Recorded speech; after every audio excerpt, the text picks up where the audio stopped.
Major Ahaan इस वक्त तो बेहद गुस्से में लग रहा था। उसे अभी अभी कैप्टन अनिकेत की तरफ से एक खुफिया कॉल मिली थी। सर, जिस मिशन पर हम काम कर रहे थे उसमें थोड़ी सी गड़बड़ हो गई है। कैप्टन सुमन जरा जज्बातों में आ गई और उस बच्चे को बचाने अंदर चली गई, जबकि अंदर बहुत अफरा तफरी थी। यूनिवर्सिटी की मैनेजमेंट भी वहाँ पर मौजूद थी। उन्हें शक हो सकता था कि हम यहाँ असल में स्टूडेंट बनकर नहीं रहे, बल्कि किसी मिशन पर हैं, क्योंकि यूनिवर्सिटी पर हमला इसी असली मकसद से ध्यान हटाने के लिए करवाया गया था। और वैसा ही हुआ सर। हम सब सुमन के पीछे चले गए क्योंकि उसकी जान को खतरा था। इसीलिए वो लोग हमेशा की तरह 5 लड़कियों को यूनिवर्सिटी से उठाकर ले गए। सर, सो सॉरी सर, हमने एक बच्चे को बचाने के लिए 5 लड़कियों को दांव पर लगा दिया। आखिर में कैप्टन अनिकेत ने मायूसी से कहा तो मेजर अहान की एक गरजदार आवाज़ उसके हाथ में पहनी घड़ी तक गूंज उठी थी। तुम लोगों की नालायकी की वजह से आज हमने 5 लड़कियों को नहीं बल्कि 50 लड़कियों को दांव पर लगाया है, क्योंकि 45 लड़कियां पहले भी वहां से गायब हो चुकी हैं और आज मौका था उस गैंग को पकड़ने का। मगर अफसोस है कि अपनी टीम में मैंने इतने नालायक लोग इतने संवेदनशील मिशन के लिए मैंने भर्ती कर लिए। और रही बात कैप्टन सुमन की, तो उसे मेरा संदेश पहुंचा दो कि कल मेरे सामने अपनी शक्ल लेकर ना आए, क्योंकि मैं उसे टीम से निकाल रहा हूं। उससे उसका पद तो नहीं छीन सकता, ये मेरी मजबूरी है, लेकिन ये हक तो है कि मैं उसे अपनी टीम में न रखूं। इतना कहकर मेजर अहान ने कॉल काट दी। कान में लगा डिवाइस जोर से सामने सोफे पर फेंक दिया। उसका पूरा जिस्म गुस्से से जल रहा था। आज तक उसने किसी मिशन में नाकामी का सामना नहीं किया था, मगर उस लड़की की वजह से आज उसे खुद पर 2 कौड़ी का महसूस हो रहा था। उसे ऊपर तक जवाब देना था। वो शीशे की मेज पर रखी हर चीज को नीचे फर्श पर गिरा चुका था, मगर उसका गुस्सा कम नहीं हो रहा था। अगर उस वक्त तो सुमन उसके सामने होती तो शायद अब तक उसके टुकड़े टुकड़े कर चुका होता, मगर अब तो वो उसे देखना भी नहीं चाहता था। वो अब भी हल्के हल्के कांप रही थी, सिर से खून बह रहा था। वो बच्चा जो बिल्डिंग की बेसमेंट में चला गया था, अगर उसे वक्त पर न बचाया जाता तो शायद अब तक अपना दम तोड़ चुका होता। बच्चे की माँ बार बार सुमन की बलाएं ले रही थी, उसे दुआएं दे रही थी, और कैप्टन अनिकेत और कैप्टन लीला बस कमर पर हाथ रखे उसे ही देख रहे थे। अनिकेत का चेहरा ताज़ा ताज़ा बेइज्जती के एहसास में लाल था, मगर लीला बिल्कुल नॉर्मल थी। जब वो माँ बच्चे को लेकर चली गई तो कैप्टन अनिकेत ने उसकी क्लास लेनी शुरू कर दी। मिस सुमन, मिशन के दौरान हमने खुद से और एक दूसरे से वादा किया था ना, याद है आपको? वो उसे याद दिला रहा था, और सुमन अच्छी तरह जानती थी वो बच्चा बहुत मासूम था। अनिकेत, अगर मेरी आंखों के सामने मर जाता तो मैं कभी खुद से नज़र नहीं मिला पाती। उसने अपने उस ना किए गए जुर्म की सफाई दी जो उसने उस बच्चे को बचाकर किया था। मिस सुमन, वो सिर्फ आंसू गैस थे, उस बच्चे को कुछ भी नहीं होता। लोगों का ध्यान भटकाने के लिए छोड़ी गई थी ताकि असली टारगेट हासिल किया जा सके, और जो उन्होंने कर भी लिया है। हमारी नालायकी और जज्बातीपन की वजह से। वो एकदम गुस्से से फट पड़ा। रिलैक्स अनिकेत, क्या हो गया है? सुमन ने भी कुछ गलत नहीं किया, गलती हमारी थी। हमें उसके पीछे नहीं भागना चाहिए था, बल्कि हमें उस गैंग के पीछे जाना चाहिए था जो फिर से 5 मासूम लड़कियों को उठाकर ले गए। उसे मत कोसो, गलती हम सब की है। लैला ने बड़प्पन दिखाया, मगर कैप्टन अनिकेत अब भी गुस्से में था। मिस सुमन, मेजर अहान की तरफ से संदेश आया है, अब आप टीम का हिस्सा नहीं रहेंगी। वो जैसे अफसोस से उसे बता रहा था, और लैला का मुंह खुला का खुला रह गया और सुमन का दिल जैसे बैठ गया। उसे इसी बात का अंदाजा था, बल्कि ये तो कम से कम सजा थी, वो भी मेजर अहान की तरफ से। अगर निकालना है तो सबको निकालें, सिर्फ सुमन को क्यों? लैला तैश में बोली। ये तो तुम मेजर अहान से पूछना, उनके सामने तो तुम्हारी बोलती बंद हो जाती है और हर बार मुझे ही डांट पड़ती है। अनिकेत अब भी नहीं भूला था। नहीं लैला, गलती मेरी है। इस पद में जज्बातों को एक तरफ रखना पड़ता है, और तुम जानती हो ना कि मैं शुरू से ही अपने इमोशंस को कंट्रोल नहीं रख पाती। शायद इसी वजह से वो मुझे नापसंद करते हैं। उसने मायूसी से सिर हिलाया। अब दुनिया की कोई ताकत मेजर अहान का फैसला बदल नहीं सकती थी, इसलिए तुम कुछ भी मत कहना उन्हें। वो टूटे कदमों से उठकर चलने लगी, मगर एक शख्स है जो सर को अपना फैसला बदलने पर मजबूर कर सकता है, और जिसकी वजह से आज तुम उनकी टीम का हिस्सा भी हो। भूल गई? लैला ने आंख दबाई तो वो घायल सी मुस्कुरा दी। हाँ कह लो, तुम भी कह लो कि मैं अपने टैलेंट पर नहीं बल्कि किसी की सिफारिश पर हूँ, वरना इतने होनहार वरना इतने होनहार फौजियों के बीच तो मैं पूरी तरह मिसफिट हूँ। वो मुस्कुराते हुए बोली तो लैला को बुरा लगा। सर अभी तुम्हारे हिडन टैलेंट से वाकिफ नहीं है सुमन, जिससे तुम्हारे दादाजी वाकिफ हैं। थोड़ा सा अपना हुनर दिखाओगी तो वो भी तुम्हारे दीवाने हो जाएंगे। लैला उसके कंधे पर थपकी देते हुए बोली और अनिकेत दोनों को देखता रह गया दांत पीसते हुए। किससे पूछकर तुमने उसे टीम से निकाला आहान? रिटायर्ड कर्नल सूरज उसके सामने खड़े उस पर गरज रहे थे। यकीनन उन्हें खबर मिल गई थी, लेकिन आहान को उनकी कोई परवाह नहीं थी। मैं इस टीम का लीडर हूँ, मुझे किसी से पूछने की ज़रूरत नहीं। अगर टीम में एक भी इंसान नाकाबिल है तो पूरी टीम को नुकसान होता है, और वो नुकसान मैं झेल चुका हूँ। इसलिए आप मेरे पास फिर से उसकी सिफारिश लेकर मत आइए। उसने फिर से शब्द पर जोर देकर कहा तो कर्नल सूरज की नसें तन गईं। मैं तुमसे पद में बड़ा हूँ और उम्र में भी। मुझे पता है कि किसमें कितना टैलेंट है, और तुम्हारी टीम में मैंने उसे शामिल करके कोई गलत नहीं किया था। तुम उसे नहीं जानते, वो राजेश की बेटी है। उसे खुद भी नहीं पता कि वो क्या कर सकती है, लेकिन मुझे उस पर पूरा यकीन है। एक दिन वो ज़रूर कुछ बड़ा करके दिखाएगी। वो पूरे गर्व से बोले थे। तो आहान ने बेजारी से उन्हें देखा। आपको लगता है कि वो अंकल राजेश की तरह बहादुरी में झंडे गाड़ देगी? लेकिन मुझे कोई गलत फहमी नहीं है। वो एक नंबर की नाकाबिल और भावुक लड़की है। आप उसका ट्रांसफ़र हैदराबाद करवा दीजिए, शायद वहाँ कुछ काम कर सके, मगर वो मेरी टीम का हिस्सा बनकर नहीं रहेगी। कर्नल सूरज कुछ देर तक अपने पोते को देखते रहे, जो हद से ज़्यादा सख्त और बेरहम हो चुका था। मैं तो उसे तुम्हारी ज़िंदगी में शामिल करने का सोच रहा था, और तुम उसके साथ एक टीम भी नहीं बनाना चाहते। अफसोस है तुम पर। उसकी बात सुनकर आहान सन रह गया। व्हाट? क्या वाकई आप उस उम्र में पहुंच गए जब इंसान सठिया जाता है? वो एकदम हंसते हुए बोला तो सूरज जी अपने लाडले पोते का चेहरा देखते रह गए। मैं उस उम्र में पहुंच चुका हूं जब इंसान ज़िंदगी से इतना कुछ सीख चुका होता है कि आने वाले वक्त की भविष्यवाणी बहुत पहले मिल जाती है। और मुझे भी मिल चुकी है कि तुम्हारा मुकद्दर सिर्फ सुमन है। तुम जितना मर्जी भाग लो, अपने भाग्य से बच नहीं सकते। ये कहकर वो सोफे से उठे और आहान के कंधे पर हाथ रखा। अगर तुम्हें वो अपने जितनी काबिल नहीं लगती तो उसे काबिल बनाओ, मगर उसे अपने साथ रखो। मैं उसे कहीं नहीं भेज रहा। उसके कंधे पर हल्का दबाव डालकर वो बाहर जाने लगे। दादाजी, आप मुझे ब्लैकमेल नहीं कर सकते। मैं भी आहान मेहरा हूँ। मुझे आज तक कोई मजबूर नहीं कर सका किसी चीज़ के लिए। वो नरम लेकिन ठोस लहजे में बोला तो कर्नल सूरज कुछ पल उसे देखते रह गए। फिर उसने अपना सिगार मुंह में डाला और बाहर निकल गया। अभी उसे समझाना बेकार था। मैं तब तक वापस नहीं जाऊंगी जब तक उस गैंग तक नहीं पहुंच जाती। मैंने ही सब कुछ खराब किया है ना, अब मैं ही सब ठीक भी करूंगी। सुमन ने दृढ़ता से कहा तो लीला ने सीटी बजाई और अनिकेत दोनों को घूर कर रह गया। मेजर आहान का ऑर्डर है कि वापस आ जाओ। मैं उनके आदेश की अवहेलना करके अपनी इज्जत का कबाड़ा और नहीं निकलवा सकता हूँ। तुम्हें अगर यहाँ रहना है तो शौक से रहो, वैसे भी अब तुम टीम से बाहर हो। कुछ दिन आउटिंग वगैरह कर लो। वो तंजी से बोला और सुमन तिल मिला कर रह गई। ये बंदा कुछ ज़्यादा ही नहीं बकने लगा लीला, लगता है इसके पर काटने पड़ेंगे। लीला ने सुलगती नज़र से कैप्टन अनिकेत को देखा और लीला की ये नज़र ही उसे सीधा करने के लिए काफ़ी थी। तुम क्यों सरफरी लड़की की तरफदारी कर रही हो लीला? हर इंसान को अपनी गलती का प्रायश्चित करना होता है। जब मुझसे गलती हुई थी तो कैसे तुम दोनों ने आंखें ऊपर चढ़ा ली थी। मेरी प्रमोशन भी रुक गई थी और अब बदला लेने की बारी मेरी है। मैं तो सपोर्ट नहीं करूँगा बस। वैसे भी मेरी या लीला की सपोर्ट से मेजर आहान को फ़र्क नहीं पड़ेगा जब तक कर्नल सूरज उनसे बात न करें। और जाहिर है सुमन उनकी चहेती है, तो भला वो क्यों पीछे रहेंगे। तो अब वापस चलते हैं। तुम्हारी सिफारिश अब तक तो पहुंच चुकी होगी और मेजर आहान का गुस्सा भी ठंडा पड़ गया होगा। वो गाड़ी का दरवाज़ा खोलते हुए दोनों को बैठने का इशारा कर रहा था और सुमन उसे घूर कर रह गई। सच कहा तुमने। दादाजी की वजह से ही मैं इतने सड़े हुए लोगों के साथ काम कर रही हूँ, वरना इससे बहुत बेहतर जगह पर होती। वो गाड़ी में बैठी और ज़ोर से दरवाज़ा बंद कर दिया।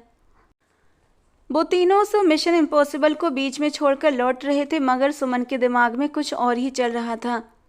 उसे उस गैंग तक पहुंचना था, चाहे अकेले ही क्यों न जोखिम उठाना पड़े। लेकिन उनके बारे में जितनी भी जानकारियां अब तक उसे मिली थीं, वो एक फ़ाइल की शक्ल में मेजर आहान के लॉकर में सुरक्षित थीं। अगर सुमन उस फाइल तक पहुंच जाती तो कुछ न कुछ सुराग उसके हाथ लग ही जाना था। लीला और अनिकेत आहान के सामने सर झुकाए खड़े थे और सुमन वहां पर मौजूद नहीं थी। इसलिए मेजर अहान के चेहरे के हाव भाव थोड़े सामान्य थे।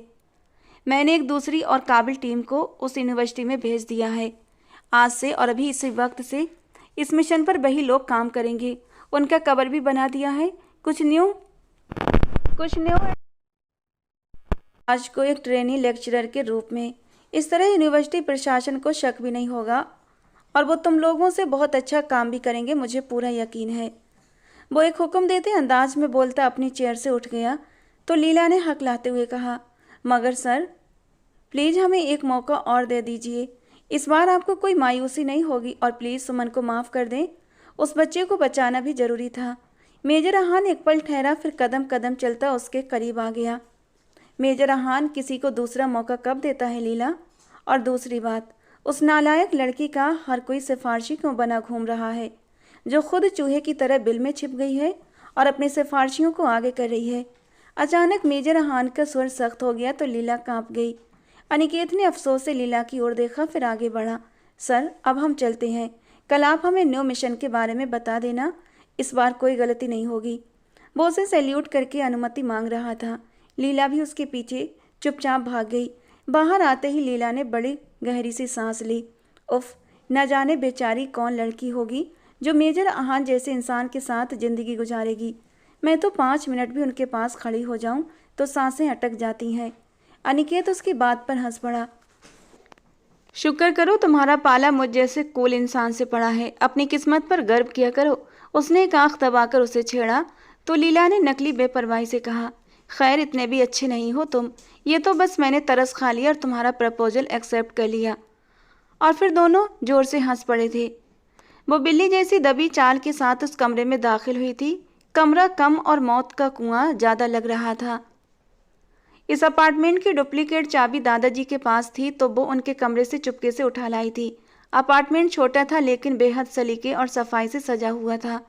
उसने किसी भी चीज़ को हाथ लगाने से परहेज किया। पूरा अपार्टमेंट घुप अंधेरे में डूबा हुआ था। उसने लाइट्स भी ऑन नहीं की थी क्योंकि वो बिना कोई निशान छोड़े यहाँ से निकल जाना चाहती थी। मेजर अहान का कमरा 2nd फ्लोर पर था। दिल की धड़कनों पर काबू पाते हुए उसने कमरे का दरवाज़ा धीरे से खोला और अंदर दाखिल हो गई। अपनी टॉर्च की हल्की रोशनी इधर उधर घुमाने लगी। इतनी ज़रूरी फाइल वो दराज में तो नहीं रखेगा, यकीनन लॉकर में होगी। उसने कबर्ड खोले, टॉर्च को मुंह में दबाया और कपड़ों को देखने लगी। कपड़े बड़े ही सलीके से टंगे थे और नीचे कुछ तय करके भी रखे हुए थे। उफ, इस अलमारी में तो कपड़े हैं। दूसरी अलमारी चेक करती हूँ। वो बड़बड़ाती हुई दूसरी अलमारी का शीशा स्लाइड करके खोल चुकी थी। सामने ही नीचे एक लॉकर था जिसमें 4 खाने बने थे। Code locker. वो हल्के से मुस्कुराई और उंगलियों की पूरी महारत के साथ उसके बटन दबाने लगी। उसने कोड बदला नहीं था। क्लिक की हल्की आवाज़ के साथ लॉक खुलते ही वो विजयी अंदाज में मुस्कुराई। कुछ दिन पहले उसे मेजर अहान के साथ यहाँ आने का मौका मिला था और वो जल्दबाजी में था और उसकी मौजूदगी में ही कोड प्रेस कर गया था और सुमन आईने में सब कुछ देख चुकी थी। ये कोड तो वो आंखें बंद करके भी डाल सकती थी क्योंकि वही कोड था जो सूबेदार हरीश की डेथ की तारीख थी। लॉकर खुलते ही सामने कई फाइलें करीने से रखी थीं। टॉर्च की रोशनी में वो सुकून से एक एक करके फाइलें देखने लगी। उसे कोई जल्दबाजी या कोई डर नहीं था क्योंकि आज वो अपार्टमेंट आने वाला नहीं था। दूसरी फिर तीसरी फाइल खोलते ही वो खुशी से लगभग चीख उठी। इतना आसान था उसके अपार्टमेंट से फाइल निकालना, लेकिन उसे फाइल चुरानी नहीं थी, बस हर पेज की एक तस्वीर अपने फ़ोन में सुरक्षित करनी थी। तस्वीरें लेने के बाद उसने पूरी सावधानी से उस नीली फाइल को फिर से लॉकर में रख दिया और वो जैसे ही वापस मुड़ी उसकी नज़र अचानक एक चीज़ पर पड़ी तो वो पूरी तरह जम गई। चेहरा हैरत से फैल गया, आंखें खुली की खुली रह गईं, यकीन से परे। ऐसा कैसे हो सकता है? सामने लॉकर में खूबसूरत नाजुक सी हेयरपिन रखी हुई थी। वो उस नाजुक सी हेयरपिन को हाथ में उठाए आंखें फाड़कर देख रही थी। ये हेयरपिन तो मेरे से उसी दिन खो गई थी जिस दिन अंकल जी की डेथ हुई थी, तो ये यहाँ पर कैसे? हाथ में पकड़े हुए वो अब भी पूरी दुविधा में घिरी खड़ी थी कि अचानक उसे महसूस हुआ कोई उसके बिल्कुल पीछे आकर खड़ा हो गया है। उसके पूरे शरीर में एक सनसनी सी दौड़ गई, रोंगटे खड़े हो गए। उसने तुरंत पीछे मुड़कर देखा, फिर एक गहरा सांस लिया। उसके पीछे कोई नहीं था, लेकिन उसकी छठी इंद्री जोर से खतरे की घंटी बजा रही थी क्योंकि कोई अपार्टमेंट में दाखिल हो चुका था और सीढ़ियाँ चढ़ रहा था। वो बिजली की रफ्तार से लॉकर बंद करके अलमारी का स्लाइड दरवाज़ा भी बंद कर चुकी थी और घबराहट में इधर उधर देखने लगी। उसने टॉर्च तुरंत बंद कर दी। अब कमरा एकदम घने अंधेरे में डूब चुका था। एक किले की आवाज के साथ दरवाजा भी खुल चुका था। इससे पहले कि कमरे में रोशनी फैलती, वो झटके से खिड़की पर लगे मोटे पर्दों के पीछे छिप गई। दिल इतनी जोर से धड़क रहा था जैसे अभी सीने को चीरकर बाहर निकल आएगा। कमरे की लाइट्स जल चुकी थीं। वो वापस आ चुका था और सुमन का सांस गले में ही अटक गया। मगर उसे अपना सांस रोककर रखना था, क्योंकि वो दूर से ही किसी इंसान की मौजूदगी सूंघ लेने की क्षमता रखता था। अब क्या करूं? दिमाग सुन्न होने लगा। वो कुछ समय तक कमरे में इधर उधर टहलता रहा, जैसे तसल्ली कर रहा हो कि उसके कमरे में कोई आया तो नहीं। फिर वॉशरूम का दरवाजा खोला और अंदर बंद हो गया। उसके पास यही एक मौका था। वो तुरंत पर्दे के पीछे से निकली। कमरा पूरी तरह रोशनी में नहाया हुआ था। उसे जितनी जल्दी हो सके यहाँ से निकलना था। वो घबराकर तेजी से भागी। तभी उसका पैर फिसला और वो मुंह के बल नीचे गिरी। शुक्र था नीचे कालीन पड़ा था, इसीलिए आवाज नहीं आई। अचानक अंदर शावर बंद हुआ था। ओ गॉड, अब तो वो बाहर आ जाएगा। वो और भी घबरा गई।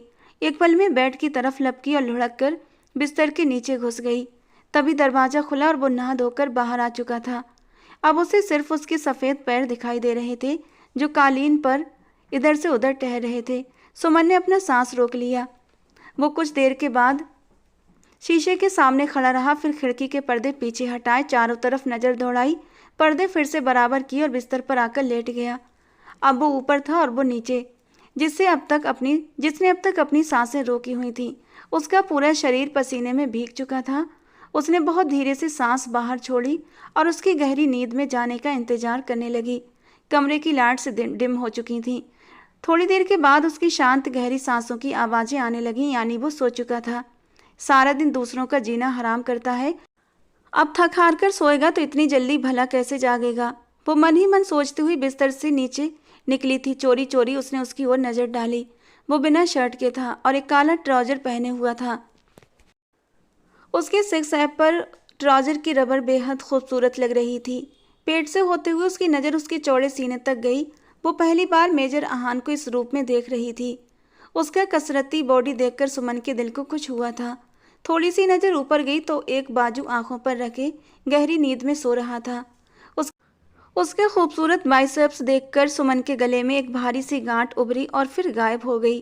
बेइंतहा खूबसूरती और रौब अगर जरा सी नरमी स्वभाव में होती तो एक परफेक्ट इंसान होता, और शायद मैं इसकी दीवानी भी हो जाती। उसने मन में सोचा और एक गहरी सांस ली। उसके हाथ में अभी भी वही हेयर पिन थी। वो मुड़कर जाने ही वाली थी कि अचानक किसी ने उसका बाजू बेहद जोर से पकड़ लिया और वो लड़खड़ाकर सीधी बिस्तर पर गिरी। उसका मुंह और आंखें पूरी तरह खुल गई थीं। सदमा इतना तेज था कि दिमाग सुन्न पड़ गया और फिर कोई उसके ऊपर झुका, वही जिसने शरीर पर शर्ट तक नहीं पहन रखी थी। वो अपनी भूरी आंखों में आग लिए उस पर अपना पूरा वजन डाले गुस्से से उसे घूर रहा था। सुमन ने बेकाबू होकर आंखें बंद कर ली, मुंह पर हाथ रख लिया। आज तो उसकी खूबसूरत जिंदगी का अंत होने वाला था। भला वो दुनिया में रही ही कितने दिन थी। उसे अपनी किस्मत पर पछतावा हुआ। बताना पसंद करेंगी कि हमारे गरीब खाने में आपने कैसे अपने ये शुभ कदम रखे?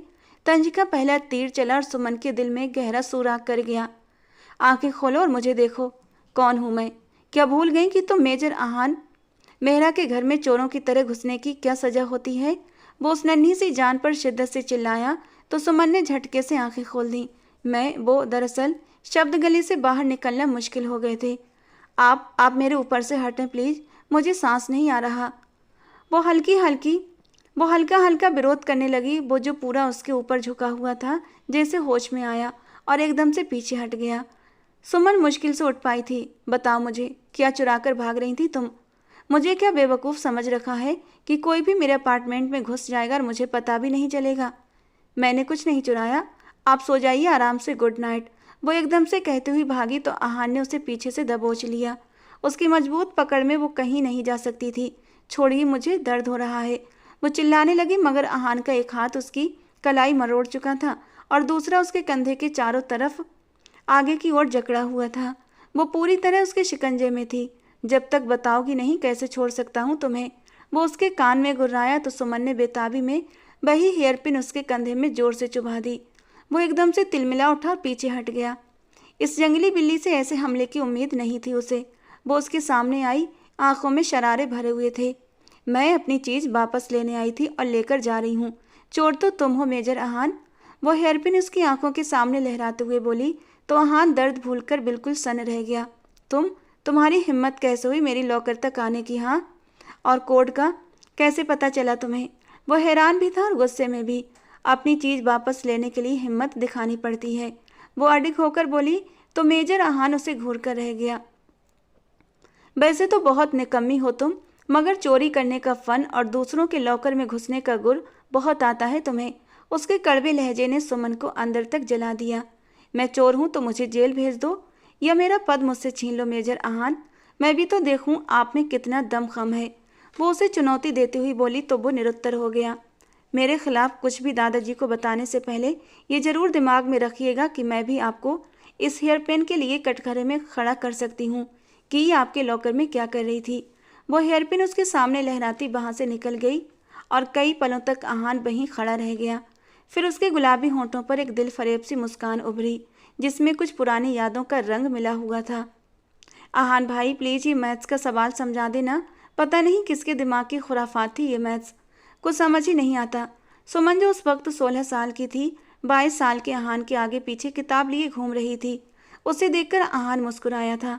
आंखों में वही चमक उभरी जो सिर्फ और सिर्फ सुमन को देखकर ही आती थी, मगर वो उस जज्बे से अनजान अपनी ही मस्ती में डूबी हुई लड़की थी। अरे इतना आसान तो सवाल है बददिमाग लड़की, अभी तो तुम्हें इतना मुश्किल टेस्ट पास करके मेरी तरह लेफ्टिनेंट बनना है। वो फक्र से बोला तो सुमन ने नाक से मक्खी उड़ाई। कसम से मेरा बस चलता तो मैं मैथ्स रखती ही नहीं। मुझे नहीं शौक गोलियों का और बंदूकों का, मैं तो डॉक्टर बनना चाहती थी। क्या हो जाता अगर फैमिली में एक इंसान देश की हिफाजत के पद से वंचित रह जाता तो?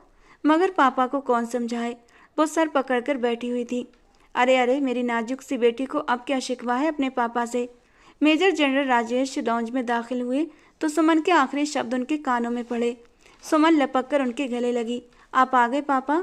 मैं बहुत बोर हो जाती हूँ जब भी आप कहीं जाते हैं, इसीलिए मुझे भी ये जॉब नहीं करनी थी, मुझे डॉक्टर बनना था। वो निरूठे लहजे में बोली। बस आपकी जिद के आगे मुझे ये मैथ्स जैसे सब्जेक्ट में सर खपाना पड़ता है। उसकी बात पर राजेश जी हंस दिए। अच्छा अहान है ना, जो भी मसला हो उससे समझ लिया करो। देखो ना इस बार पहले ही टेस्ट में कामयाब हुआ है, मैं चाहता हूँ तुम भी ऐसे ही कामयाब हो। अहान उनकी बात पर मुस्कुराया।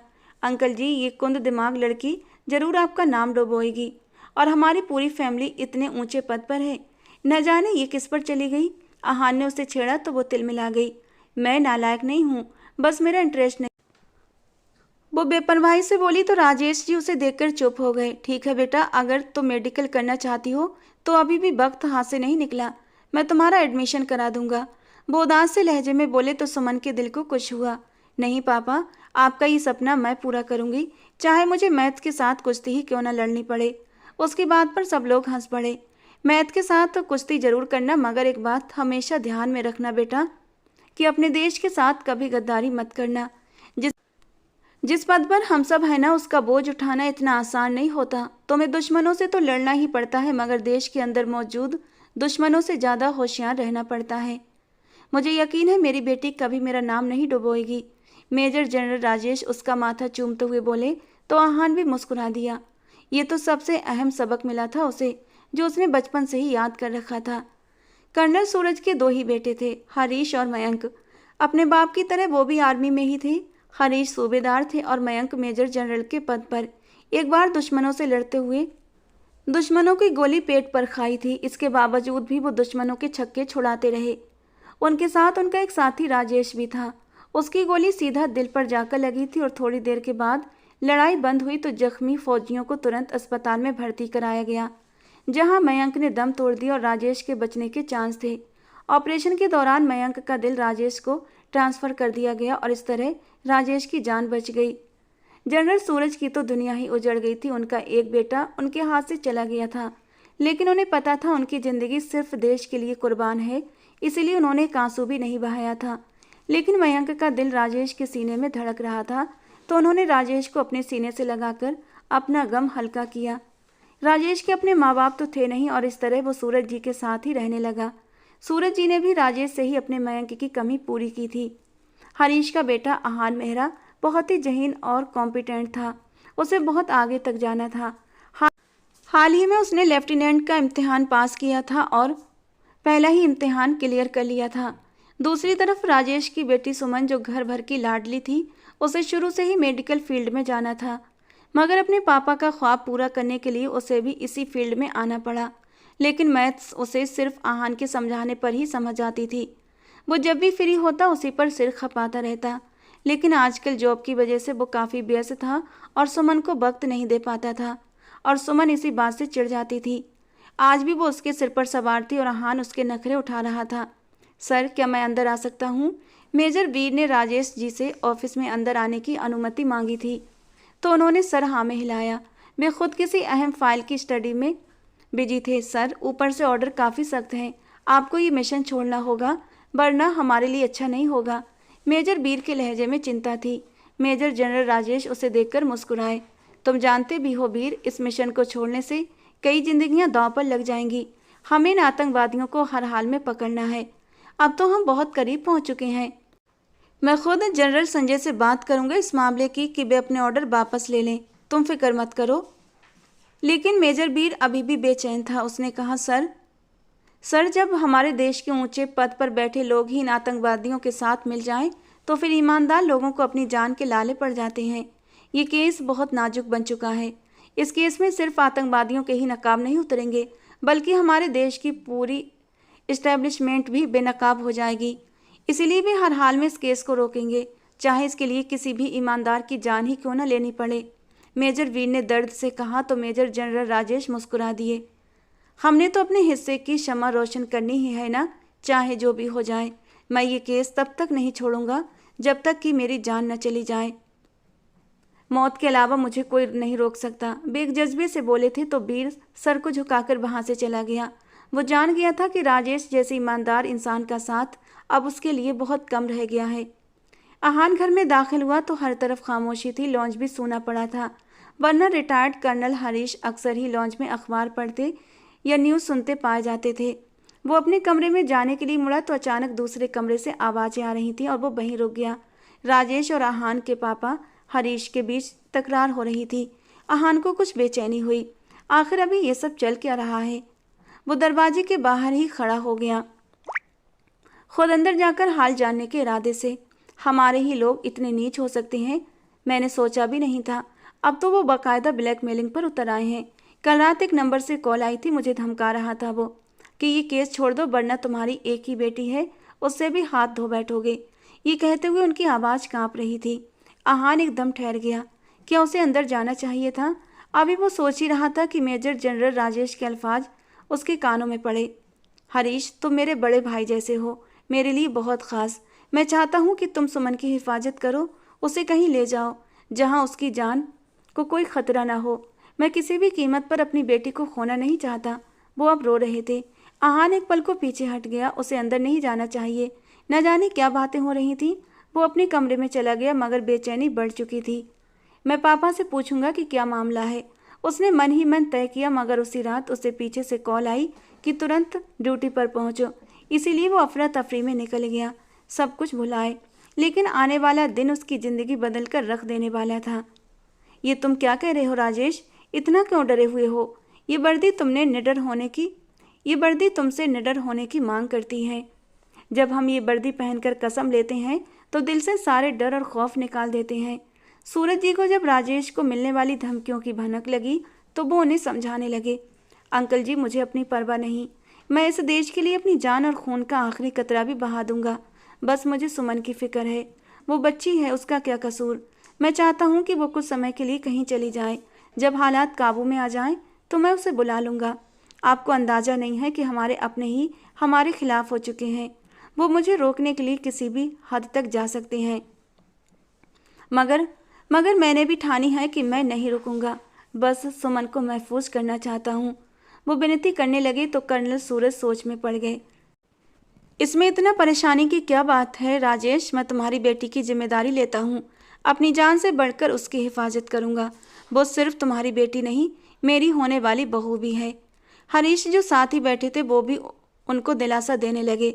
मैं आज ही उसे एक सुरक्षित जगह पर छोड़ आता हूँ, तुम उसकी तरफ से बिल्कुल बेफिक्र रहो। और मेजर जनरल राजेश वाकई बेफिक्र हो गए। सुमन इस अचानक आई आफत पर हैरान थी। मगर पापा, मेरा कॉलेज, उसका क्या होगा? मेरी स्टडीज का नुकसान हो जाएगा। अभी तो मैंने दिल लगाकर पढ़ना शुरू किया था। वो नाराजगी से बोली। अरे बेटा, कुछ दिनों के लिए हम कॉलेज से ब्रेक ले लेंगे। बस कोई सवाल मत करो और जल्दी से अपना जरूरी सामान लो और अंकल के साथ जाओ। शाबाश। वे उसे सीने से लगाकर बोले तो सुमन हाँ में सर हिलाते कमरे में चली गई। पहले सोचा कि आहान को कॉल करके बता दे, मगर फिर उसे वक्त नहीं मिला। आईने के सामने खड़ी बाल बनाने लगी। वहीं ड्रेसिंग पर उसकी फेवरेट गोल्ड की हेयर पिन पड़ी थी, तितली के आकार की, जो उसकी माँ की आखिरी निशानी थी और जिसे वो हमेशा अपने साथ रखती थी। जल्दी से उसे उठाया और अपने बालों में लगाकर बाहर निकली। हरीश अंकल के साथ गाड़ी में बैठ गई। सफ़र के दौरान वो उनसे हल्की फुल्की बातें भी करती रही और वो भी मुस्कुराकर जवाब देते रहे। हरीश अंकल, वैसे हम जा कहाँ रहे हैं, और वो भी इतनी रात को? सुबह के वक्त भी तो जा सकते थे ना? उसने मासूमियत से पूछा तो वो मुस्कुरा दिए। बस तुम्हें बहुत अच्छी जगह लेकर जा रहा हूँ, जहाँ तुम्हारी ज़रूरत की हर चीज़ होगी। तुम्हें घर से बाहर निकलने की कोई ज़रूरत नहीं और ना ही तुम निकलोगी। मुझसे वादा करो, चाहे कुछ भी हो जाए तुम घर से नहीं निकलोगी। वो उसे बार बार याद दिला रहे थे तो उसने हाँ में सर हिला दिया, मगर सवाल पूछने की इजाज़त नहीं थी। कुछ देर के बाद गाड़ी एक बहुत ही खूबसूरत से कॉटेज के सामने रुकी थी। हरीश ने आसपास देखा, फिर गाड़ी से उतरे और सुमन को भी उतरने का इशारा किया। वो भी उनके पीछे पीछे चल दी। कॉटेज के बाहर सिक्योरिटी गार्ड खड़ा था। उसे कुछ हिदायतें देकर वो सुमन को अंदर ले गए। वो छोटी सी कॉटेज हर तरह के आधुनिक सामान से भरी हुई थी, बहुत ही खूबसूरत। सुमन मुंह खुले देख रही थी। यार अंकल, बड़े छुपे रुस्तम हैं आप। इतनी अच्छी चीज़ छुपा कर रखी थी अब तक। वो नाराज हुई। ये मैं तुम्हें तुम्हारी शादी पर गिफ्ट करना चाहता था, लेकिन आज से ये तुम्हारी हुई। सुमन खुशी से झूम उठी। वहाँ एक 40 साल की मेड भी थी। हरीश साहब ने उससे कहा कि वो सुमन का खास ख्याल रखे। फिर उसके माथे पर प्यार किया और चले गए। मगर सुमन नहीं जानती थी कि ये उनकी आखिरी मुलाकात है। वो उस समय जैसलमेर में ऑन ड्यूटी था जब अचानक उसका फ़ोन बजा। ये कॉल थी उसकी ज़िंदगी बदल कर रखने वाली। उसने फ़ोन कान से लगाया और वहीं जड़ हो गया, क्योंकि जो खबर उसे सुनाई गई थी वो उसके शरीर से जान निकालने के लिए काफ़ी थी। फिर सब कुछ स्लो मोशन में हुआ। कदम वहीं पड़ रहे थे, कदम कहीं और पड़ रहे थे और दिमाग कहीं और था। उसे सिर्फ सूचना मिली थी कि उसके पापा की गाड़ी को किसी ने बीच सड़क पर उड़ा दिया है। ये खबर उसके लिए कयामत बनकर आई थी। उसे विश्वास नहीं था, शायद वो किसी और की गाड़ी हो। मेरे पापा मुझे छोड़कर कैसे जा सकते हैं? मगर जब उसने वो गाड़ी अपनी आंखों के सामने देखी तो सच्चाई कहर बनकर उस पर गिरी थी। गाड़ी में आग लगी थी जिसे रेस्क्यू वाले बुझा रहे थे। सूचना मिली थी कि गाड़ी के अंदर रिटायर्ड कर्नल सूरज के बड़े बेटे सूबेदार हरीश मेहरा मौजूद थे। गाड़ी में आग कैसे लगी अभी कोई पता नहीं था, मगर हरीश मौके पर ही जान से चले गए थे। ये खबर हर न्यूज़ चैनल पर चल रही थी। सुमन को जब पता चला तो वो पागलों की तरह बाहर भागी, लेकिन सिक्योरिटी गार्ड ने उसे रोक लिया, क्योंकि उसकी भी जान को खतरा था। तब पहली बार उसे एहसास हुआ कि उसे यहाँ क्यों लाया गया था। वो अपने होशो हवास में नहीं थी। मुझे मुझे अपने अंकल के पास जाना है। वो अभी तो मुझसे मिलकर गए थे ना। मैं नहीं मानती कि वो जा चुके हैं। प्लीज़ मुझे उनके पास ले चलो। उसे संभालना मुश्किल हो चुका था। देखिए मैडम, उन्होंने आपकी जान बचाने के लिए अपनी जान कुर्बान कर दी है। आप बाहर गईं तो ये कुर्बानी बेकार हो जाएगी। समझने की कोशिश करें। लेकिन वो कुछ भी समझना नहीं चाहती थी। उसने गाड़ी की चाबी उठाई और वहां पहुंच गई। उस जगह को सील कर दिया गया था। बहुत बड़ा हुजूम जमा था। हरीश की लाश एम्बुलेंस में ले जाई जा रही थी। सुमन दौड़ती हुई वहां पहुंची। उसके बाल बिखरे, पैरों में चप्पल नहीं थी। अंकल प्लीज़ मुझे छोड़कर मत जाएं। वो भीड़ को चीरकर उनकी लाश से लिपट गई। उनके सीने पर सिर रखकर फूट फूट कर रोने लगी। अचानक किसी ने उसे कंधों से पकड़कर पीछे धकेला। वो आहान था, जिसकी आंखों में वहशत थी, दर्द था, जैसे सब कुछ तबाह कर देगा। सुमन उससे लिपटना चाहती थी, उससे माफ़ी मांगना चाहती थी, मगर पीछे से किसी ने उसे पकड़कर खींच लिया और उसे गाड़ी में बिठा दिया। वो सिक्योरिटी गार्ड था जो उसके पीछे पीछे आया था। अब उसे वापस जाना पड़ रहा था, क्योंकि और कोई विकल्प भी नहीं था उसके पास। आहान एम्बुलेंस में बैठा था। उसे अपने बाप के साथ जाना था। वो बिल्कुल चुप और सुन्न था। अचानक उसकी नज़र अपने पापा की लाश के ऊपर बिछी सफ़ेद चादर पर पड़ी। उस हेयर पिन पर वही तितली वाली पिन जो शायद वहीं साथ ही अटक गई थी। वो जानता था कि ये हेयर पिन किसकी है। उसने धीरे से हाथ बढ़ाकर वो पिन उठाई और अपनी जेब में रख ली। एक कड़वी याद की तरह जो सारी जिंदगी उसके साथ रहने वाली थी। सुमन का गम कम होने का नाम नहीं ले रहा था। वो अपने अंकल का आखिरी बार चेहरा भी नहीं देख सकी थी। वो उसी कॉटेज में बंद होकर रह गई थी, मगर ये उसके गम का अंत नहीं बल्कि शुरुआत थी, क्योंकि ठीक एक सप्ताह के बाद न्यूज़ टीवी पर खबर चली, मेजर जनरल राजेश ने अपने ऑफिस में ही अपनी गन से खुदकुशी कर ली। ये खबर बार बार टीवी पर चल रही थी और सुमन को लगा जैसे उसकी पूरी दुनिया ही खत्म हो गई हो।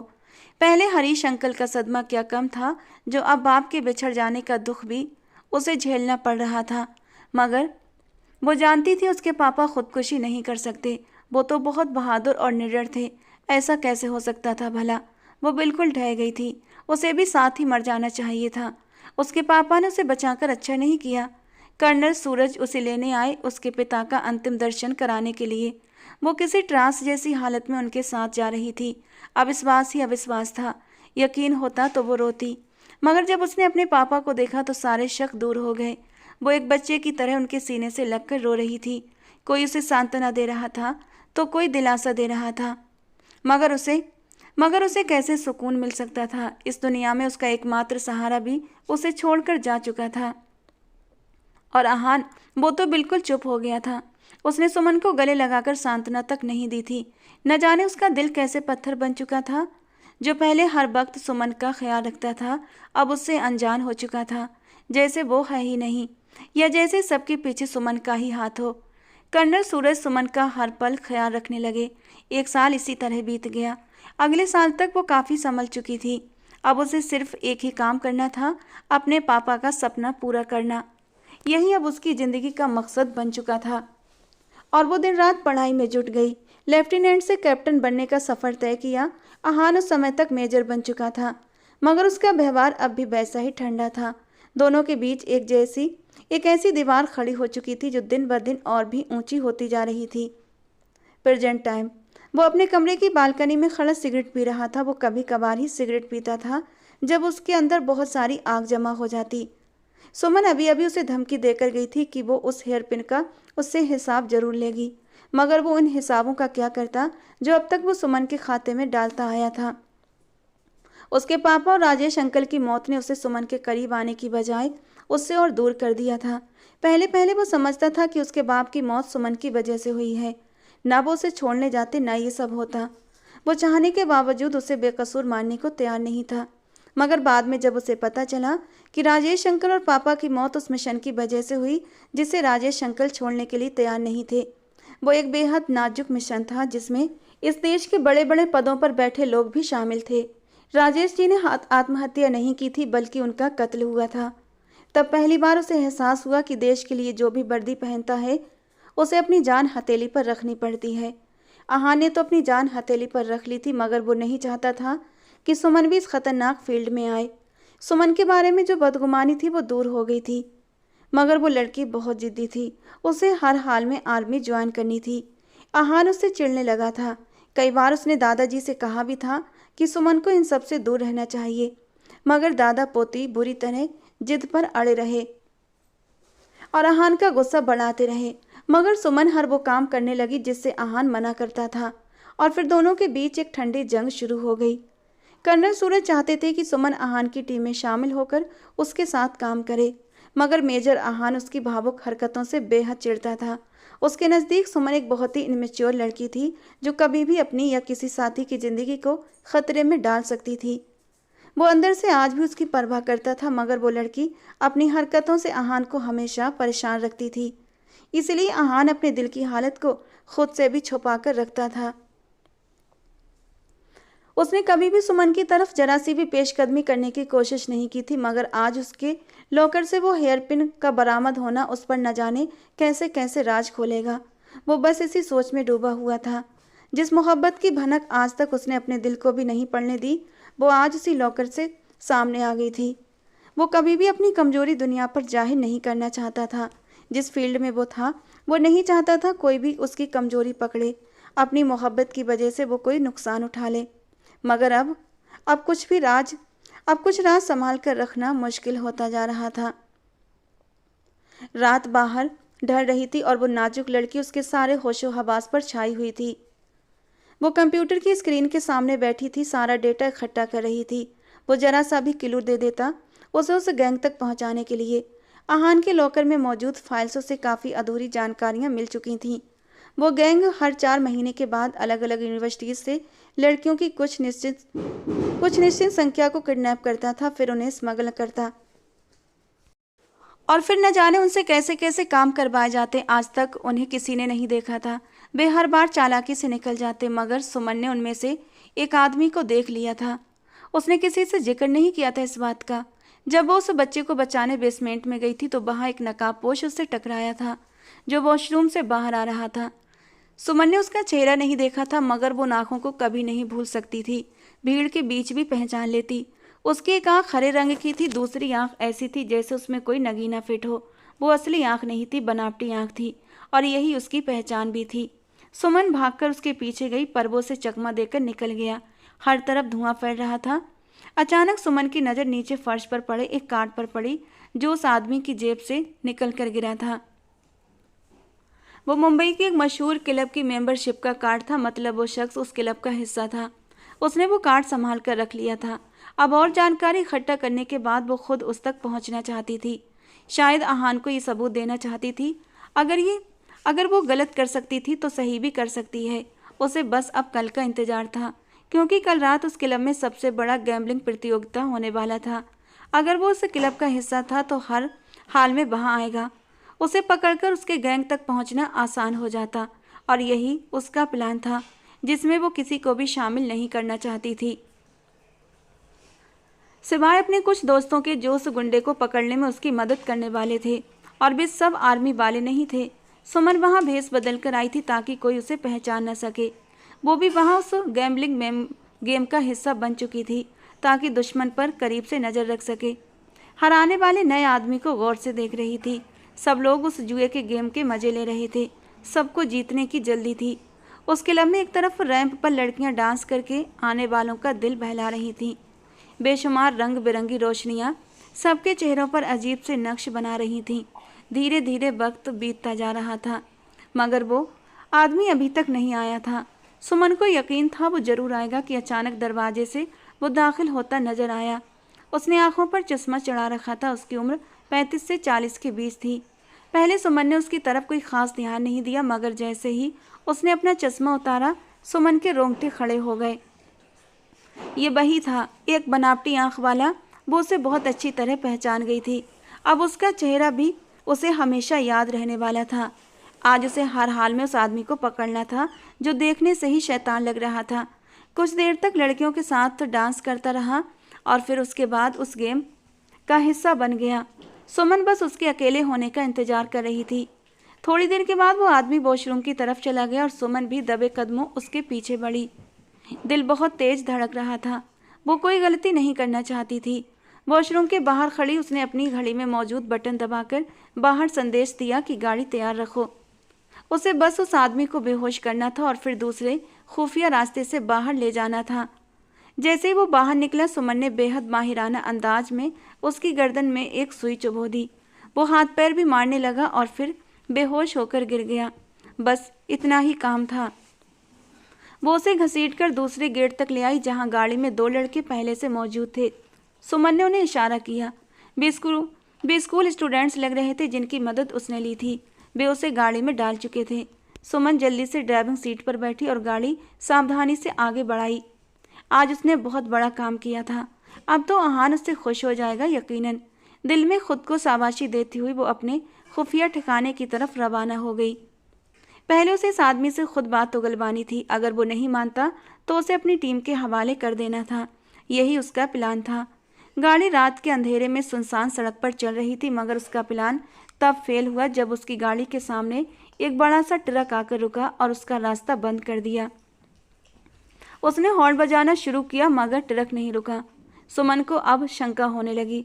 उसके साथी लड़कों के तो पसीने छूट गए थे, क्योंकि इस तरह का काम उन्होंने पहली बार किया था। अचानक ट्रक का पिछला बड़ा सा दरवाजा खुल गया, जैसे उसकी गाड़ी को अपने अंदर निगल लेने वाला हो। सुमन को अब पहली बार खतरे की घंटी सुनाई दी। इससे पहले कि वो गाड़ी रिवर्स करती, पीछे से मोटर बाइक्स आ गईं। वे लड़के इतना घबराए कि जल्दी से गाड़ी के दरवाजे खोलकर पास की झाड़ियों में भाग गए। और अब सुमन को यकीन हो गया कि वो अकेले इस ट्रैप में फंस चुकी है। जैसे ही वो बाहर निकली, किसी ने उसके मुंह पर रुमाल रख दिया और वो होशो हवास खो बैठी। उसकी आंख एक आधे अंधेरे कमरे में खुली जहां वो कुर्सी पर रस्सियों से बंधी हुई थी।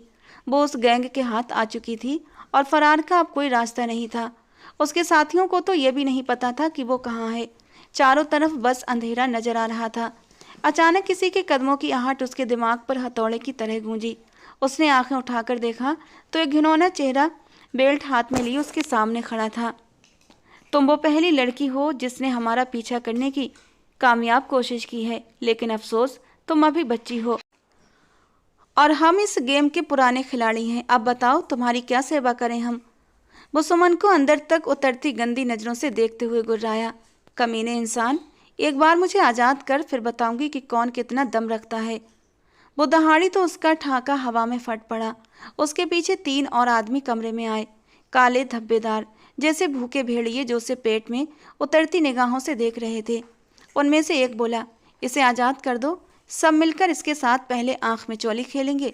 जब दिल भर जाएगा तो इसे इतना मारेंगे कि आज के बाद ये तो क्या, कोई भी हमारा पीछा करने का नाम नहीं लेगा। वे अपनी हैवानियत में किसी नर्क के दरोगा से कम नहीं लग रहे थे और सुमन का दम घुटने लगा। उसने ट्रेनिंग जरूर ली थी, मगर वो अकेली थी और सामने 4 दरिंदे। उनका मुकाबला वो नहीं कर सकती थी। अचानक उस आदमी ने बेल्ट को कोड़े की तरह उसके हाथों पर बरसाना शुरू कर दिया और सुमन की दर्द से भरी चीखें आसमान को चीर गईं। पहली बार उसे अपने सामने अपनी ही दर्दनाक मौत खड़ी दिखाई दी। वो अभी अभी अपने अपार्टमेंट में आया था, गुस्से से भरा हुआ। 3 घंटे पहले उसे अपने सोर्सेज से ये एक खुफिया संदेश मिला था जिसमें मुंबई के मशहूर क्लब की लोकेशन थी। यकीनन वहाँ कोई आने वाला था, इसीलिए उसे सूचना मिली थी।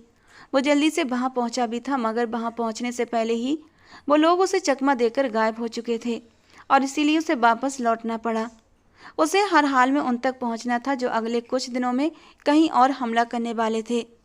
वे बेहद चालाक थे, लेकिन आहार ने इस बार ठान लिया था कि उन्हें पकड़ कर ही रहेगा।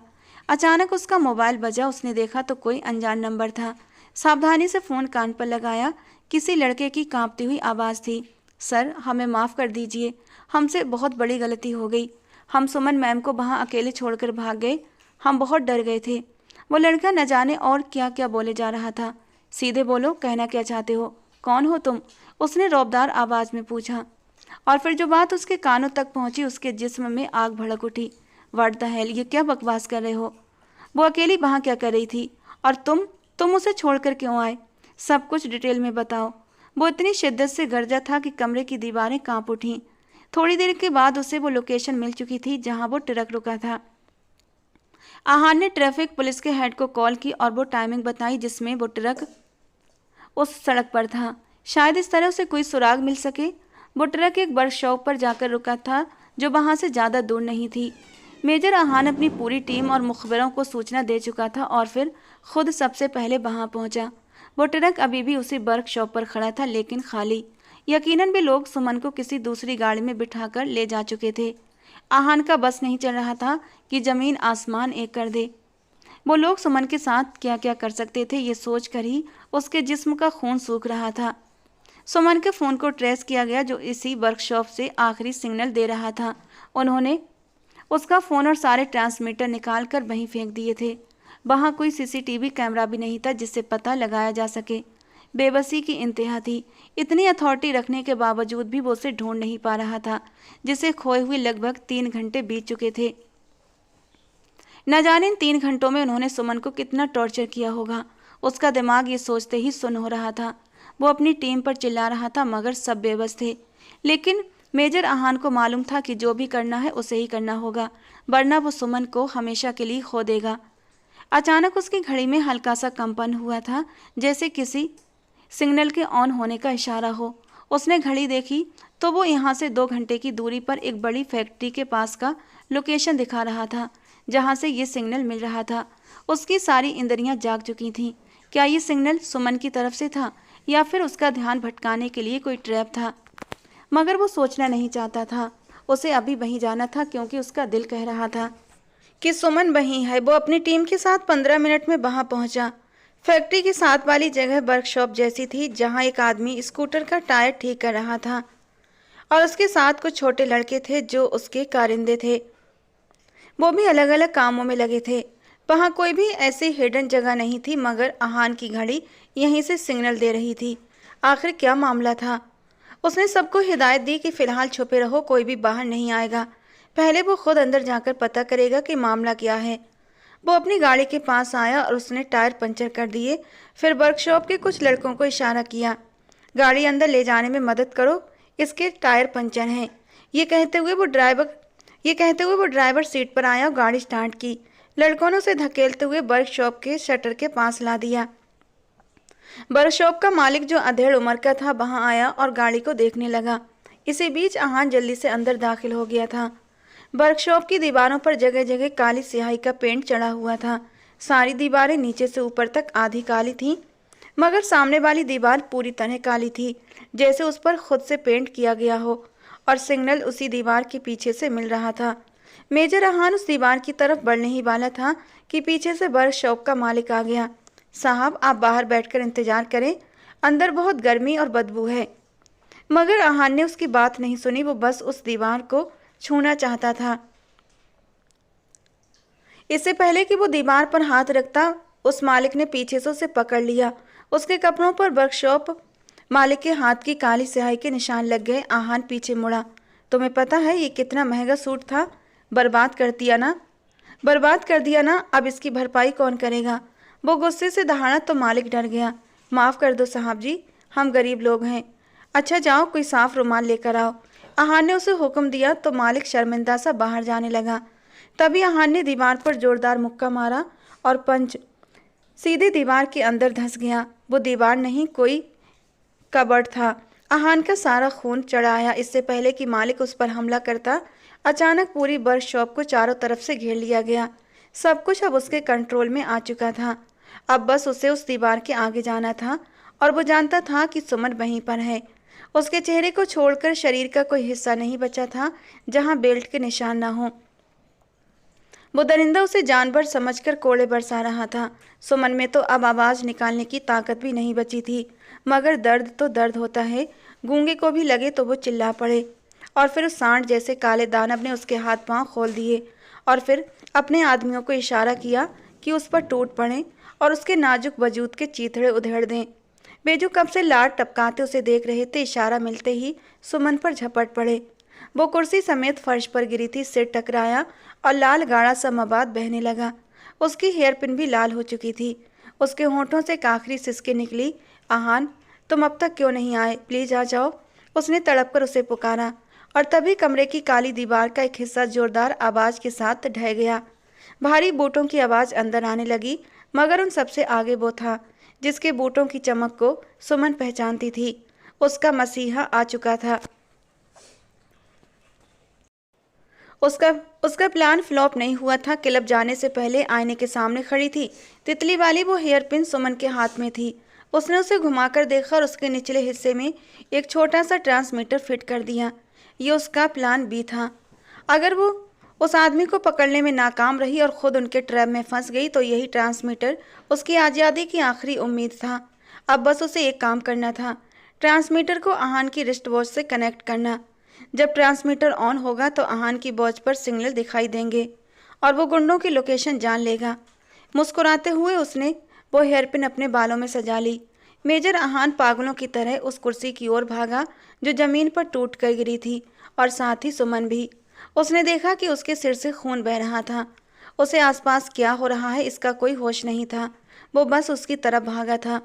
उसने उसका सिर उठाकर अपनी गोद में रख लिया। उसके सफ़ेद कपड़े लाल खून में पूरी तरह रंग चुके थे, मगर उसे परवाह नहीं थी।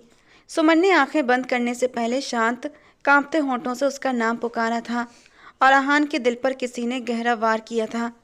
क्या वो इस लड़की को इस हालत में देख सकता था? वो उसे बाहों में उठाकर तेजी से बाहर की ओर भागा। उसकी टीम उन गुंडों को गिरफ्त में ले चुकी थी। सब पकड़े जा चुके थे। सुमन का बहता खून बेकार नहीं गया। क्या सच में आज उसने आहान का दिल जीत लिया था? ये सवाल तो कोई आहान के दिल से पूछता, जो खुद अंदर से पूरी तरह घायल था। हॉस्पिटल जाते हुए बार बार उसे आंखें खोलकर रखने के लिए कह रहा था, मगर वो सुन कहाँ रही थी। 3 दिन के बाद वो पिछले 3 दिनों से उसके सिरहाने बैठा था, उसे आंखें खोलने का कह रहा था, मगर सुमन तो जैसे उससे रूठ गई थी। डॉक्टरों का कहना था कि उसे इतनी गहरी चोटें आई हैं कि उसका सांस लेते रहना भी किसी चमत्कार से कम नहीं। मगर आहान जानता था कि वो सिर्फ सांस ही नहीं लेगी बल्कि उठकर भी बैठेगी। इसी उम्मीद पर वो जिंदा था। सुमन, पता है, मैं इसी दिन से डरता था कि कहीं तुम्हें इस नौकरी की बहुत भारी कीमत न चुकानी पड़े। मैं तुम्हें इस हालत में देखने से डरता था, तुम्हें अपनी कमजोरी बनाने से डरता था। मगर तुम तो शुरू से ही मेरी कमजोरी थी, मेरी मोहब्बत थी, जिससे मैं सारी जिंदगी भागता रहा। और देखो आज कितनी बड़ी सजा दी है तुमने मुझे। इस काबिल भी नहीं समझा कि अपने प्लान में मुझे शामिल कर सको। अपनी नज़रों में गिरा दिया मुझे। वो उसके माथे पर अपना माथा रखे बच्चों की तरह रो रहा था। प्लीज़ आंखें खोलो, वरना मैं अपने जीवन के सारे दरवाजे बंद कर दूंगा। तुम्हारे बिना जीने का ख्याल भी मुझे गुनाह लगता है।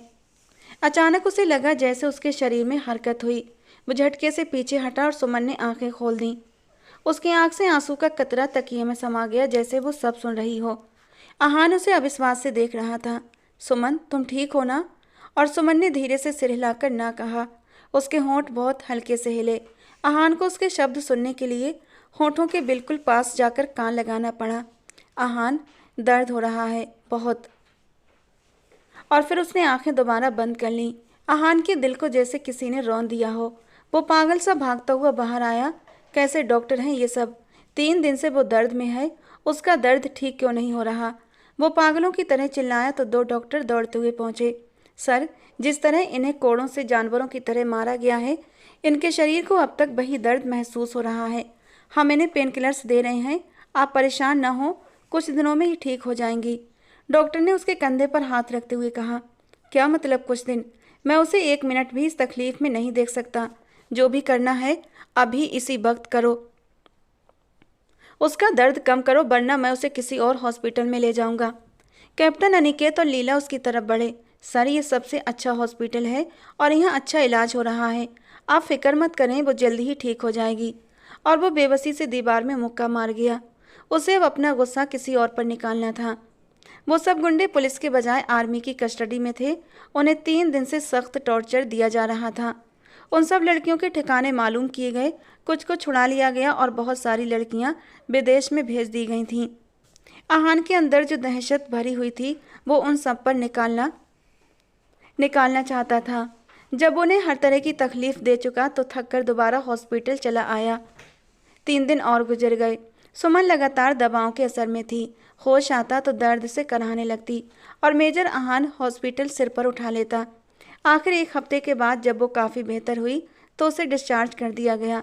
डॉक्टरों ने राहत की सांस ली। वो अपने रूम में बेड पर आधी लेटी थी। कर्नल सूरज अफसोस से उसे देख रहे थे और आहान उसकी मेडिसिन उसे खिला रहा था, जिस पर वो नाक भौं चढ़ा रही थी। ये तो खानी पड़ेंगी मैडम। किसने कहा था तुम्हें हीरोपंती दिखाने को? वो उसे कई बार डांट चुका था। उसका सख्त खोल जैसे फिर से चढ़ गया था। कर्नल सूरज उसे घूरने लगे। मेरी बच्ची के साथ प्यार से बोलो, वरना दफ़ा हो जाओ, मैं खुद संभाल लूँगा। आहान एक पल को नरम पड़ा। अच्छा, अब मुझे मत सिखाइए। आप जाइए, अपने कमरे में आराम कीजिए। इस उम्र में जल्दी सो जाना चाहिए। हर वक्त इसके सर पर सवार क्यों रहते हैं? वो उन्हें उठाता हुआ बाहर की ओर बढ़ा और अपने कमरे में भेजकर दरवाज़ा बंद कर दिया। सुमन उसे अब भी नापसंदगी से देख रही थी। वो उसके चेहरे के भावों को नज़रअंदाज करता उसके पास बैठा और उसे सूप पिलाने लगा। मुझे नहीं पीना ये कड़वा सूप, कम से कम सूप बनाना तो सीख लो। वो नापसंदगी से बोली। अच्छा फिर बताओ, किसी और चीज़ की तलब है, मैं बना दूँ? सूप में तो जहर मिला है ना? वो झुंझलाकर बोला। मुझे 3 दिन पहले वाला आहान वापस चाहिए, जो मेरे बाल सहला रहा था, जो मुझसे प्यार भरी बातें कर रहा था। मेरा दिल बस उसी चीज़ का तलबगार है। वो बोली तो आहान ठहर गया। फिर ठंडी सांस भरकर बोला, मुझे तकलीफ़ देकर तुम्हें क्या मिला? बोलो। यह अपनी बहादुरी दिखाकर कौन सा मेडल जीत लिया तुमने? तुम्हें पता भी है मेरी क्या हालत हुई थी? तुम्हें उस हालत में देखकर बस जान नहीं निकली थी। बाकी सब कुछ हुआ था मेरे साथ। वो बेबसी से बोला तो सुमन होंठ काटने लगी। अगर मैं ये ना करती तो आपका सख्त खोल मेरे लिए कैसे टूटता? आपका ध्यान पाने के लिए मैं ऐसे 1000 टॉर्चर सह सकती हूँ आहान, मगर आपकी ये बेरुखी मुझे चाबुक की तरह लगती है। मुझे आपका ध्यान, आपकी मोहब्बत चाहिए। क्या वो दे सकते हैं मुझे? वो उसके हाथ पर अपना हाथ रखते हुए बोली तो आहान का दिल ठहर सा गया। उसने बेख्तियार सुमन का हाथ अपने सीने पर रखा। सारे जवाब तुम्हें यहीं से मिल जाएंगे। मुझसे क्या सुनना चाहती हो? आहान की आंखों में उसके लिए दीवानगी झलक रही थी। वो एकदम उसके सीने से लगकर फूट फूट कर रोने लगी। बहुत मिस किया मैंने आपका ये रवैया। प्लीज़ अब दोबारा कभी मत डांटना। वो बच्चों की तरह रो रही थी। आहान के हाथ उसकी कमर पर धीरे धीरे चल रहे थे, जो जख्मों से अभी भी चूर थी। फिर वही हाथ उसकी गर्दन के चारों तरफ नरमी से टिके, जहां अभी भी लाल निशान थे। सुमन ने एक सिसकी ली। क्या अब भी दर्द है? वो नरमी से उसकी गर्दन सहलाते हुए बोला तो वो ना में सर हिलाने लगी। अच्छा, अब तुम्हारे जख्मों पर दवा लगाने का टाइम है, क्योंकि तुम अभी ठीक नहीं हुई हो। लेटो, शाबाश। वो उसे बेड पर धीरे से लिटाते हुए बोला। मगर आप कैसे लगाएंगे? वो तो नर्स लगाएगी ना। वो मासूमियत से बोली। नर्स छुट्टी पर है, इसलिए मुझे नर्सिंग करने दो। मैं देखना चाहता हूँ जख्म कितने गहरे हैं। वो उसकी कमर से धीरे धीरे शर्ट ऊपर हटाने लगा। सुमन ने झट से अपनी शर्ट वापस नीचे कर ली। मुझे शर्म आती है। आप अभी मेरे पति नहीं बने। आहान एकदम से मुस्कुराया। तो क्या पंडित जी को अंदर ले आऊं, अगर अभी इतनी तलब हो रही है? वो शरारत से बोला तो सुमन लाल पड़ गई। जाइए यहाँ से, बेशरम मत बनिए, मैं खुद लगा लूँगी। इतना कमज़ोर समझती हो मुझे, हाँ, कि तुम्हें देखकर कंट्रोल खो दूंगा? मेरे एब्स बहुत मजबूत हैं, फिक्र मत करो।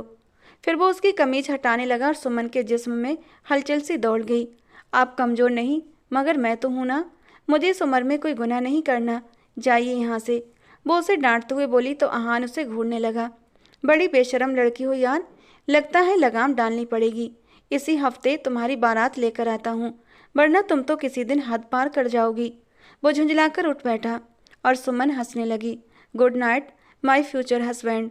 वो एक अदा से बोली तो आहान ने बेख्तियार उसके माथे पर होंठ रख दिए। वो उसे इस वक्त अकेला छोड़ना नहीं चाहता था, लेकिन साथ रहता तो बहक जाता। वो जाने को उठा तो सुमन ने उसका बाजू पकड़कर फिर बिठा लिया। अब क्या हुआ? जाने दो मुझे। वो हैरान हुआ। अब गुस्ताखी कर ही दी है तो यहाँ भी एक किस करें, मुझे दर्द हो रहा है यहाँ पर। वो अपनी गर्दन पर उंगली रखते हुए बोली। आहान बेख्तियार उस पर झुक गया, उसके जख्मों पर अपना मोहब्बत भरा स्पर्श रखता गया। सुमन उसकी इस बेवाकी पर लाल पड़ गई थी, मगर वो मेजर आहान था, मजबूत इरादों वाला। उससे आगे जाने की इजाज़त वो खुद को नहीं दे सकता था। सो जाओ अब, शायद तुम्हें आज दवा की ज़रूरत ना पड़े। वो प्यार से उसके बालों में उंगलियां फेरता उठा और बाहर चला गया। सुमन के होंठों पर दिल फरेब मुस्कुराहट रेंग गई। वो जानती थी उस रात की सुबह उनके मिलन की खुशखबरी लेकर उभरेगी, क्योंकि आहान अब उससे और दूरी बर्दाश्त नहीं कर सकेगा। पूरा घर रोशनी से जगमगा रहा था। हल्दी, मेहंदी और मायों की रस्म में सुमन सबसे ज़्यादा शर्माती, मगर नज़रें बार बार दरवाजे की तरफ जाती कि शायद आहान दिख जाए। उधर आहान भी शादी की तैयारियों में बिजी था, मगर उसका सब्र टूट चुका था। हर रस्म उसे लंबी लग रही थी। उसे बस एक ही पल का इंतजार था, जब सुमन उसकी होकर उसके साथ बैठेगी, उसके पास होगी। और आखिरकार शादी का दिन आ गया। स्टेज पर दूल्हा बैठा था। शेरवानी में आहान मानो कोई राजकुमार लग रहा था। सुमन लाल लहंगे में जब दुल्हन बनकर आई तो आहान की सांसें रुक गईं। आंखों में वही पुराना मोह, वही दीवानगी लौट आई। पंडित जी मंत्र पढ़ रहे थे और सबकी नज़रें दूल्हा दुल्हन पर थीं। फेरे पूरे हुए, मांग में सिंदूर भरा गया, मंगलसूत्र पहनाया गया और फिर मिलन की रात आई। वही रात जिसका इंतजार, जिसकी दस्तक से दिल भी कांपता है और धड़कनें भी दौड़ती हैं। कमरे में हल्की सी रोशनी थी, फूलों की खुशबू बिखरी हुई थी और सुमन इस वक्त घूंघट में बैठी थी, मगर इस बार उसकी घबराहट में मासूमियत नहीं, बल्कि एक उत्सुकता थी। हर आहट पर उसका दिल धक से रह जाता। आहान कमरे में दाखिल हुआ और दरवाजे को धीरे से बंद कर दिया। कुछ पल दोनों चुप रहे, बस सांसों की आवाज़ें थीं। आहान उसके पास बैठा और बिना कुछ कहे उसका हाथ थाम लिया। उसने घूंघट उठाया। सुमन की आंखें नम थीं, मगर उनमें शर्म से जगी एक चमक साफ दिख रही थी। आहान की आवाज़ बेहद धीमी थी। इतना इंतजार करवाया तुमने, अब तो मेरी होना, हमेशा के लिए। सुमन ने सिर हिलाते हुए फुसफुसाकर कहा। हमेशा से आपकी ही तो थी, सिर्फ आज नाम मिला है। आहान ने उसके चेहरे को दोनों हाथों में थाम लिया, पहले माथे पर, फिर पलकों पर, फिर गालों पर नरम से बोसे रखे, जैसे हर दर्द, हर आंसू, हर याद मिटा रहा हो। और सुमन धीरे से कांप रही थी, शर्म से भी और उसकी चाहत से भी। उसने रुककर बेहद धीरे से कहा, आज मत डांटना, बस प्यार करना। और अहान के लिए ये जुमला जैसे हथियार था। उसने उसे अपनी बाहों में भर लिया। आज तो दुनिया भी डांटेगी, तब भी नहीं रुकूंगा सुमन। उसके लहजे में वो कच्ची चाहत थी जो रोकी नहीं जा सकती थी। धीरे धीरे उसके गहने उतारे, उसकी चूड़ियाँ उतारी, कर्ली पेंट्स वाले बाल खोले गए। हर हरकत में सफाई, फिक्र और मोहब्बत थी। और जब अहान के हाथ उसके ब्लाउज की डोरियों पर रुके तो सुमन की सांसें तेज हुई थीं, पर उसकी आवाज़ में बस फुसफुसाहट थी। अहान, मुझे शर्म। अहान ने उसके होठों पर अपना नाम पुकारने का जवाब बड़े ही प्यारे स्पर्श से दिया था। उसके होठों की नरमी पीते हुए वो अंदर तक सुकून पा गया था। तकिए पर लिटाता हुआ वो उसका ब्लाउज भी अलग कर गया। सुनो, आज की रात मैं तुम्हारे हर जख्म पर अपने होंठ रखकर तुम्हें सुकून देना चाहता हूँ। क्या मुझे इजाज़त है? और सुमन ने आंखें बंद करके उसे इजाज़त दी थी। उसके जख्म काफ़ी हद तक भर चुके थे, लेकिन अब भी उनमें थोड़ी सी हरारत बाकी थी। वो धीरे धीरे उसके पूरे वजूद को अपने होठों से छूता चला गया।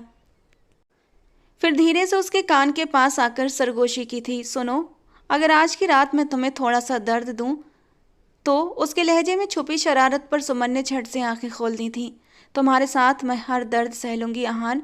वो अपने होठों से उसके होठों को छू गई थी और वो इस स्पर्श पर मदहोश होते उसके नाजुक वजूद में एक झटके से समाया था।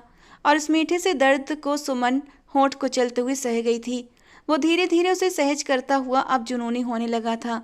जिस लड़की की तलब उसे न जाने कब से थी, आज उसकी बाहों में थी, तो उसकी मोहब्बत जुनून में कैसे न बदलती। लेकिन सुमन भी उसके जुनून में सुकून पा रही थी। उस रात कमरे में न दर्द था न दूरियां, बस दो लोग थे जो एक दूसरे की जिंदगी बन चुके थे, जिन्हें अब अलग होना नामुमकिन था। रात गवाही दे रही थी, ये मिलन इत्तेफाक नहीं, मुकम्मल मुकद्दर था। तो दोस्तों, आज की हमारी ये कहानी आपको कैसी लगी कमेंट बॉक्स में ज़रूर बताना। पसंद आई हो तो प्लीज़ लाइक करना।